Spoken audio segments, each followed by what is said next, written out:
Tall Men is a 1955 Western film directed by Raoul Walsh and starring Clark Gable, Robert Ryan, Jane Russell, and Cameron Mitchell. It's the story of the brothers Ben and Clint Allison, who end up hired by businessman Nathan Stark to drive a herd of cattle from Texas to Montana. Along for the trip is Nella Turner, who both Ben and Nathan have got their eye on.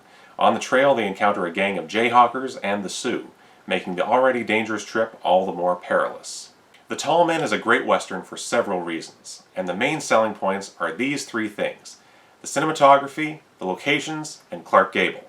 It belongs to the group of Westerns that center around one of the most mythic aspects of the cowboy, and that is the cattle drive. Like Red River before it, and any number of Westerns after, it hinges on the monumental task that is trying to move thousands of cattle across untamed, rough, and also beautiful country. And that's what really sets this movie apart.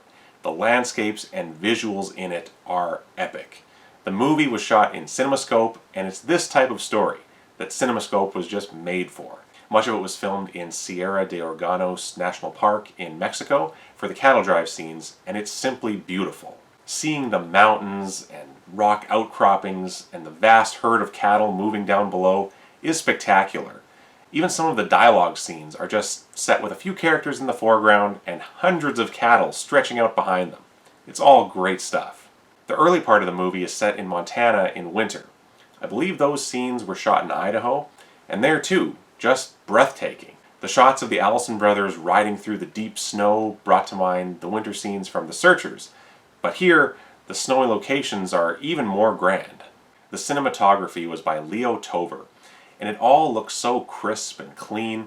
It really brings you right there and feels very panoramic. It's all very colorful too. Again, that's something I love about the Westerns of the 50s. The characters can be seen in interesting, colorful costumes, and the backdrops are just as bright. And now we come to Clark Gable. I'm typically a fan of his anyway, but I feel like I enjoy him even more in these films from the latter part of his career. His voice had gotten even deeper, becoming almost a low growl in some scenes, and his face is fixed in an almost permanent squint, and he just fits the part of a rugged Westerner so well. In movies like this, or Across the Wide Missouri, he's pretty amazing. He also shows himself to be a great horseback rider, and just looks the part.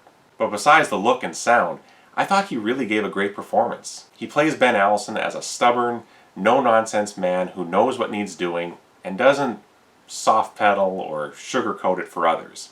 He's got a bit of swagger as well, and I enjoyed that. Cameron Mitchell plays his brother, Clint. The two of them have good chemistry, with Clint being the younger, rowdy brother. You can read into their interactions that Ben has likely had to get him out of trouble many times during their lives, and continues doing so throughout this film. Cameron Mitchell on his own was fine in the part, but having Clark Gable there to balance out his more boisterous performance is when he does best. Just a note, it's mentioned early on that the two of them formerly rode with Quantrill's Raiders during the war. This movie is set in 1866, so they're still adjusting to civilian life. I don't know how many Western movie characters all have a backstory of having ridden with Quantrill, but if Hollywood is to be believed, apparently every man who fought for the South was part of that merry band. I thought an interesting plot element was how these characters all wind up together, and that is that the Allisons robbed Nathan Stark. But he does some pretty fast talking to convince them to let him keep his money, and instead let him buy cattle with it, and they then help him bring them to the beef-starved people of Montana. It was kind of an unusual setup, and I liked that quite a bit. Nathan Stark is played by Robert Ryan, and I thought he was kind of an unusual choice for the role. Stark is supposed to be a somewhat urbane man, highly educated, and that's not how I'm used to seeing Robert Ryan in Westerns. As an outlaw in a couple of Randall Scott Westerns, or in The Naked Spur, yes. A lawman in The Proud Ones from a year later, Ike Clanton in Hour of the Gun, all of those are more typical, rough Western figures, and I think he suits those better. Stark is still pretty handy with a gun though, but otherwise I found his performance a little stiff most of the time. He does get to show a little more devious side later on, and there I thought he was great.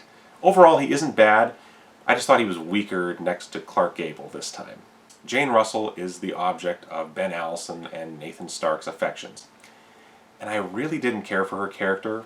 Most of her screen time is spent either changing in and out of many different costumes, or bathing, or dragging around this red and white blanket, the significance of which was lost on me. And if she's not doing that, she's constantly trying to make either Ben or Nathan jealous. But most often Ben. The main point of contention is that Ben Allison is not a big dreamer. All he wants is a ranch of his own with some cattle.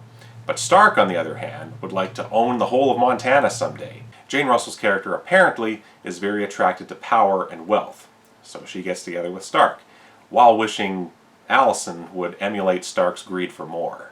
It's really not a great role for her and fairly poorly written. I know the movie was based on a novel, so I'd be curious to find out if this character exists in the book, and if so, how she's written there. Juan Garcia plays Luis, the vaquero that Ben Allison hires to gather a group of riders for the trail drive. And I thought he was just great. He's extremely loyal to Ben, and he gets a monologue where he explains why. And it's really quite moving. But he also gets a few comedic moments sprinkled throughout, and he is equally good with those as well. As I mentioned at the start, the movie was directed by Raoul Walsh, and it just reaffirms why he is still remembered today as a master of film action. He just always knew how to capture the tension and visceral nature of action scenes, and he gives us several here. There was a great scene where the Allisons and Stark face down a group of jayhawkers that are wanting to impose a tax on allowing the herd through. Before that, though, I just loved the shot of the group of 50 or so riders coming towards them. We first see them as a far-off mass galloping ahead, and was very reminiscent of the opening shots in Tombstone. When they arrive, it becomes clear they won't be getting the tax money they want, and a gunfight breaks out. It's quick and very well shot, and the leader of the Jayhawkers is played by Chuck Roberson, longtime stuntman for John Wayne. I just loved it. The other major action sequence is a battle between the cowboys and a group of Sioux. Again, Raoul Walsh was great at these. He had done similar style battles in They Die With Their Boots On and other westerns as well. He also gives us scenes showing just how difficult it was to mount an operation of this scale back in the Old West, where there were no major roads to accommodate a massive herd or the wagons needing to traverse the hills and mountains. For example, there is a scene showing them steadily lowering a wagon with ropes down a sheer drop-off. I believe there were similar scenes in The Big Trail, which he also directed. If I remember correctly, that film had quite a few covered wagons being lowered that way, and it's all very impressive.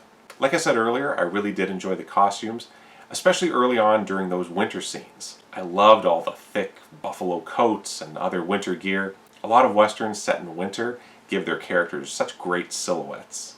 The score was by Victor Young, and for the most part, I liked it.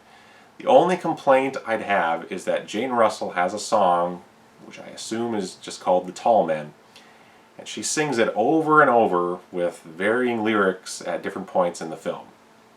It's not a great song, but it got very stuck in my head, so if you watch this movie, be forewarned.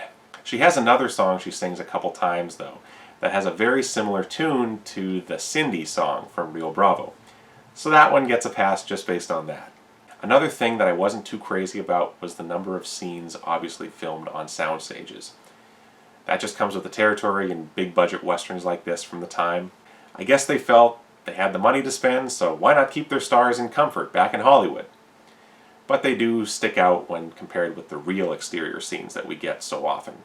The Ben Allison character is the heart of the movie, and I appreciated his character's mindset and view of himself and the world. He's ultimately not greedy, despite his initial robbery attempt at the start, and is a fair, upstanding man. The decision he makes when they reach the end of the drive surprised me, and also summed up that character in a succinct way. So, if you're a fan of 50s westerns, Clark Gable, or just westerns in general, you should definitely check out The Tall Men. Those vistas and magnificent cattle drive scenes should not be missed. Highly recommended. Thanks for watching this review. If you enjoyed it, head on over to my channel, Hildebrand Productions, for more reviews. Thanks again, and adios for now.